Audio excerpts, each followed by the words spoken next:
Hare Krishna, Krishna Krishna, Hare Hare, Hare Rama,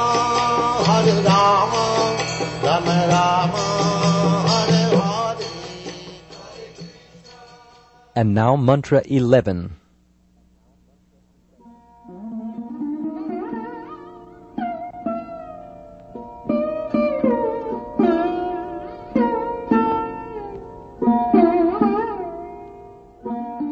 Vidyam cha yas, tadvedo bhayam saha, avidyayam rityum tirtva, vidyayam ritam ashnute.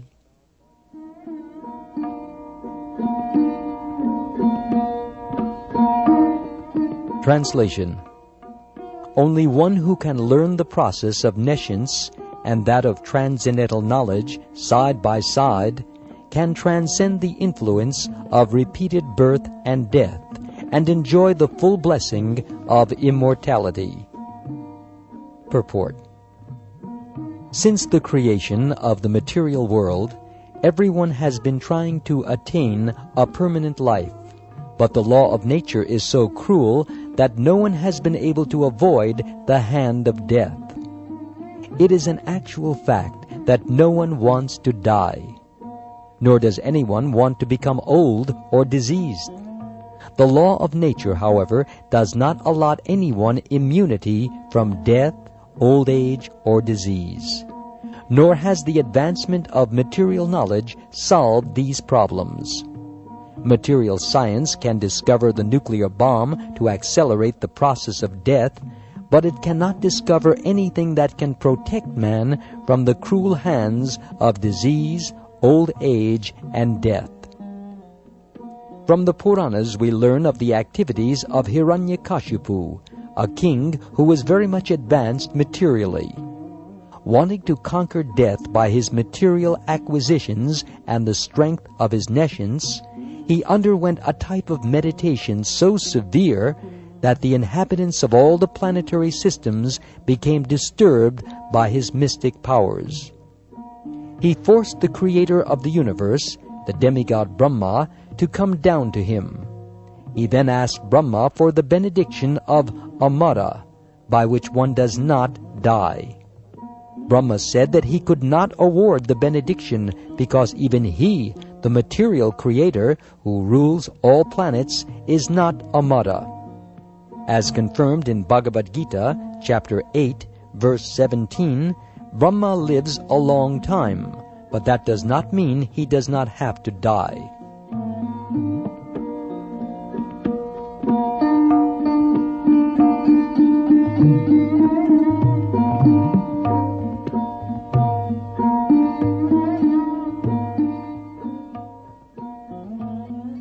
Hiranya means gold, and Kashipu means soft bed.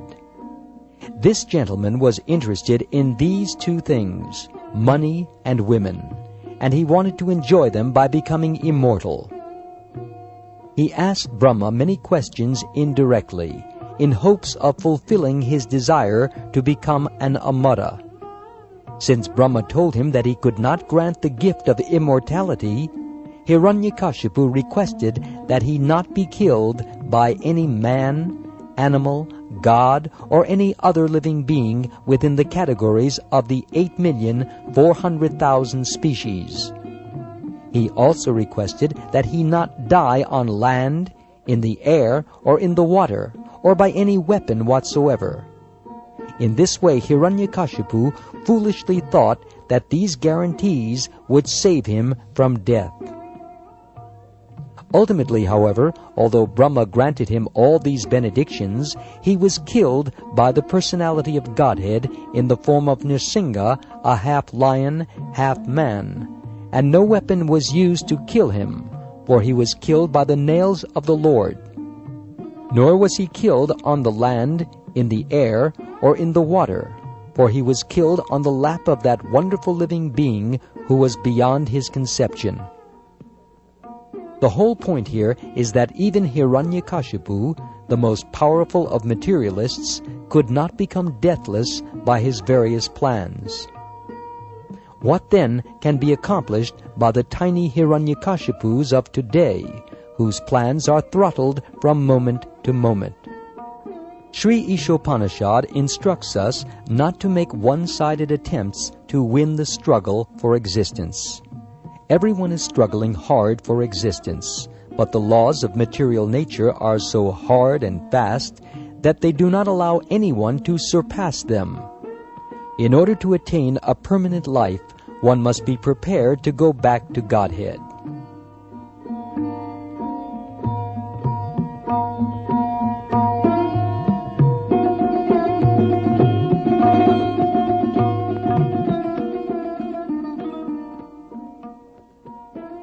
The process by which one goes back to Godhead is a different branch of knowledge, and it has to be learned from revealed Vedic scriptures such as the Upanishads, Vedanta Sutra, Bhagavad Gita, Srimad Bhagavatam, etc. To become happy in this life and attain a permanent blissful life after leaving this material body, one must take to this sacred literature and obtain transcendental knowledge. The conditioned living being has forgotten his eternal relationship with God, and he has mistakenly accepted the temporary place of birth as all in all. The Lord has kindly delivered the above-mentioned scriptures in India and other scriptures in other countries to remind the forgetful human being that his home is not here in this material world. The living being is a spiritual entity, and he can only be happy by returning to his spiritual home. The personality of Godhead sends his bona fide servants from his kingdom to propagate this message by which one can return to Godhead, and sometimes the Lord comes himself to do this work. Since all living beings are his beloved sons, his parts and parcels, God is more sorry than we ourselves to see the sufferings which we are constantly undergoing in this material condition. The miseries of this material world serve to indirectly remind us of our incompatibility with dead matter. Intelligent living entities generally take note of these reminders and engage themselves in the culture of vidya, or transcendental knowledge. Human life is the best opportunity for the culture of spiritual knowledge, and a human being who does not take advantage of this opportunity is called a Naradama, the lowest of human beings.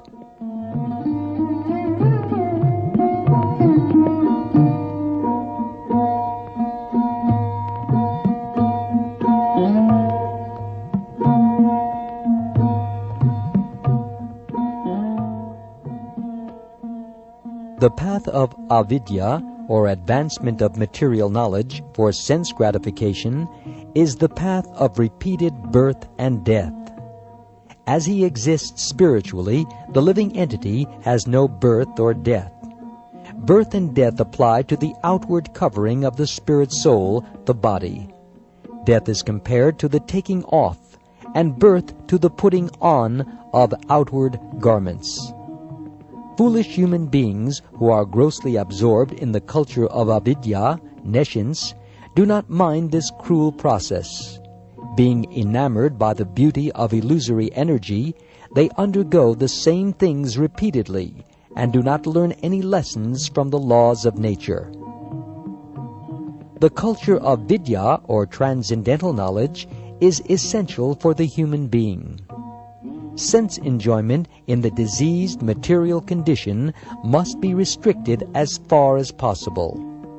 Unrestricted sense enjoyment in this bodily condition is the path of ignorance and death.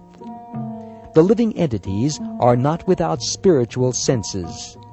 Every living being in his original spiritual form has all the senses which are now material, being covered by the body and mind.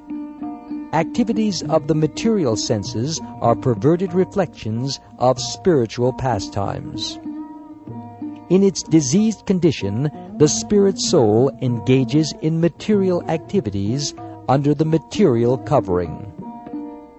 Real sense enjoyment is possible only when the disease of materialism is removed. In our real spiritual form, free from all material contamination, pure enjoyment of the senses is possible. The aim of human life should not be perverted sense enjoyment. One should be eager to cure the material disease. Aggravation of the material disease is no sign of knowledge, but a sign of avidya, ignorance. A fever must not be increased from 105 degrees to 107 degrees for good health, but should be reduced to the normal 98.6. That should be the aim of human life.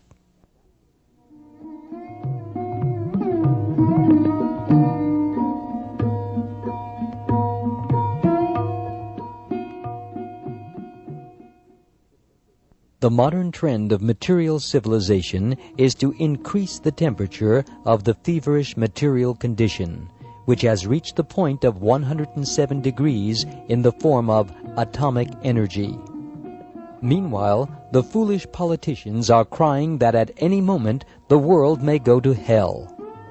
That is the result of the advancement of material knowledge and neglect of the most important kind of life, the culture of spiritual knowledge.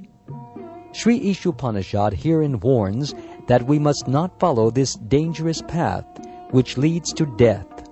On the contrary, we must develop the culture of spiritual knowledge so that we may become completely free from the cruel hands of death.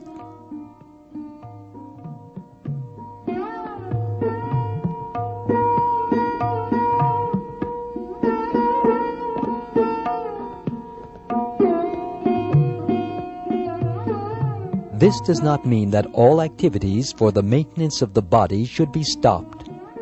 There is no question of stopping activities, just as there is no question of wiping out one's temperature altogether when trying to recover from a disease. To make the best use of a bad bargain is the appropriate expression. The culture of spiritual knowledge necessitates the help of this body and mind. Therefore, maintenance of the body and mind is required if we are to reach our goal. The normal temperature should be maintained at 98.6 degrees, and the great sages and saints of India have attempted to do this by a balanced program of spiritual and material knowledge. They never allowed the misuse of human intelligence for diseased sense gratification. Human activities diseased by a tendency towards sense gratification have been regulated in the Vedas under the principles of salvation. This system employs religion, economic development, sense gratification, and salvation. But at the present moment, people have no interest in religion or salvation. They have only one aim in life, sense gratification. And in order to fulfill this end, they make plans for economic development. Misguided men think that religion should be maintained because it contributes to economic development, which is required for sense gratification. Thus, in order to guarantee further sense gratification after death, in heaven, there is some system of religious observance. This, however, is not the purpose of salvation. The path of religion is actually for self-realization, and economic development is required just to maintain the body in a sound, healthy condition. A man should lead a healthy life with a sound mind just to realize vidya, true knowledge, which is the aim of human life. This life is not meant for working like an ass or for culturing avidya for sense gratification.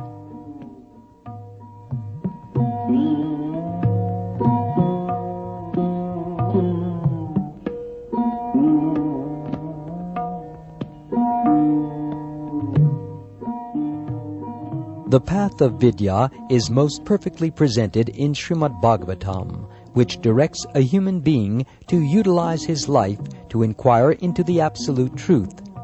The Absolute Truth is realized step by step as Brahman, Paramatma, and finally Bhagavan, the personality of Godhead.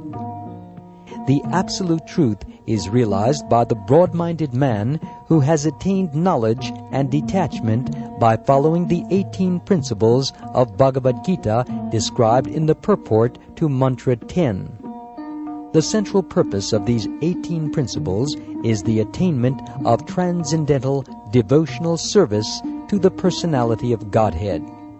Therefore, all classes of men are encouraged to learn the art of devotional service to the Lord. The guaranteed path to the aim of Vidya is described by Sri Rupa Goswami in his Bhakti Rasamrita Sindhu, which we have presented in English as the nectar of devotion. The culture of Vidya is summarized by the Srimad Bhagavatam, Canto 1, Chapter 2, verse 14 in the following words. Tasmad ekena manasa Bhagavan Satvatam Pati Shrotavya Kirti Tavyascha Dhyeya Pujaschcha Nityada, which means, quote, therefore devotees should constantly hear about, glorify, remember, and worship the personality of Godhead, Bhagavan, who is their protector, unquote. Unless religion, economic development, and sense gratification aim toward the attainment of devotional service to the Lord, they are all simply different forms of nescience, as Sri Ishopanishad indicates in the following mantras. To culture Vidya in this age, one must always hear, chant, and worship with concentrated attention aimed at the personality of Godhead, who is the Lord of the Transcendentalists.